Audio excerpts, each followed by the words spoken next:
You ever start an episode thinking it'll be all sunshine and beach vibes, and then suddenly your heart's in a blender? Yeah, that's the summer I turned pretty for you.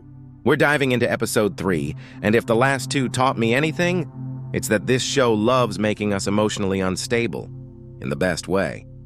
So, before we get pulled into Cousins Beach chaos, I've got to say thank you to everyone who's been explaining the things I somehow miss. My brain loves to skip the normal social cues section of life, but that's fine. You all keep me afloat. Anyway, we left off with a little tension between Conrad and Belly, the kind that's definitely not just about friendship. My prediction? They'll either make up or make out before this episode ends. Either way, I'm here for it. Birthday at Cousins Beach.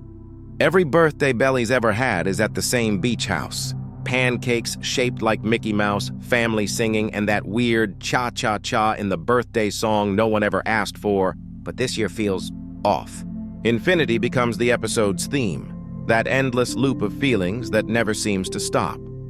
And somewhere between that and a Star Wars joke, you just know something's about to go wrong. And then we see it, the Sweet 16 setup. Balloons, smiles, and awkward silence. Conrad forgets her present. Jeremiah cracks jokes. And Belly's face says it all. Ouch.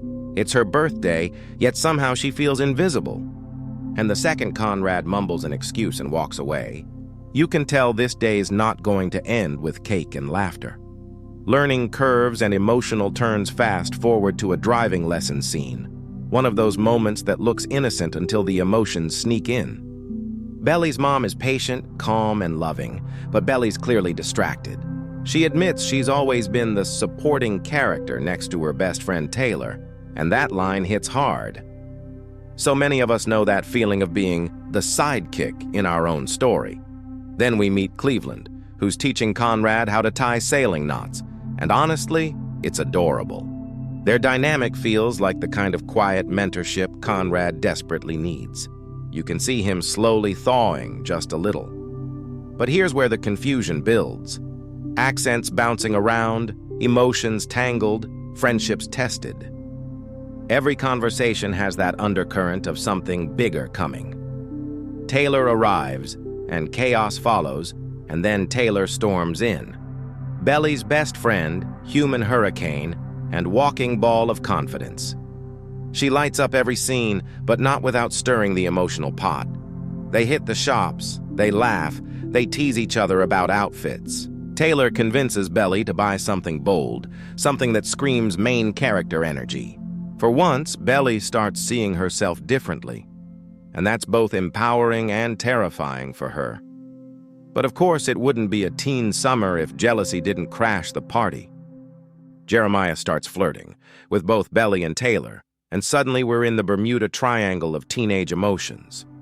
You can practically hear the internal screaming. Taylor pushes Belly to attend Nicole's big party, and Belly hesitates. She's torn between staying in her comfort zone or stepping into a world that could completely change how people see her and how she sees herself.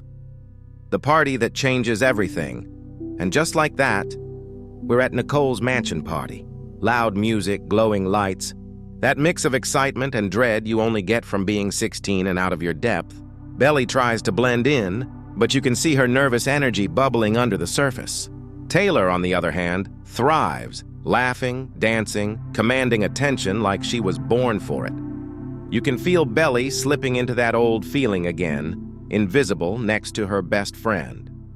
Meanwhile, we get glimpses of Conrad's quiet struggle, something deeper than heartbreak. It's not just brooding. It's grief, guilt, and something no one else seems ready to address. Then, just as things start feeling normal, chaos hits. The pool game turns into a mess. Someone gets hurt, emotions explode, and suddenly the laughter feels forced. Belly tries to brush it off, but you can tell her birthday is unraveling faster than a loose thread. Secrets and shattered friendships later that night. Belly walks in on something she wasn't meant to see, Steven and Taylor together. It's one of those moments that freezes time. Her best friend. Her brother. A betrayal wrapped in awkward teenage confusion, and the confrontation that follows? Brutal but honest. Taylor snaps, "You only care about the story where you're the main character." It's messy, real, and perfectly painful. The friendship cracks right down the middle. Meanwhile, Belly's relationship with Cameron, the sweet vegetarian boy who's too pure for this chaos, starts to flicker. He's patient, kind, a little awkward, and exactly the kind of person Belly should want. But her heart's still trapped in the gravitational pull of Conrad Fisher, unspoken words and hidden gifts. Then comes one of the most beautiful and heartbreaking scenes of the episode. Belly finds Conrad's missing gift, the one he forgot. It's a simple infinity symbol, a callback to that earlier conversation. Endless, looped, and full of meaning. He remembered. He cared. He just couldn't say it out loud. It's teenage love in its rawest form. The fear of being too much. The hesitation to be vulnerable. The silent way we hold on when we should let go. The truth beneath it. All as. The episode winds down. The truth starts surfacing. Conrad's mom, Susanna, is sick, and suddenly every quiet moment, every strange hesitation makes sense. The laughter, the parties, the nostalgia. It's all a curtain hiding the pain underneath. Belly doesn't know yet, but we, the audience, can feel it coming. The summer that once felt infinite now feels fleeting. Every moment glows a little brighter because it's built on borrowed time. Reflection and closing thoughts by the end. We see fragments of hope, forgiveness, connection, maybe even a hint of something new between Conrad and Belly. But it's fragile. The kind of fragile that makes you hold your breath, knowing everything's about to change.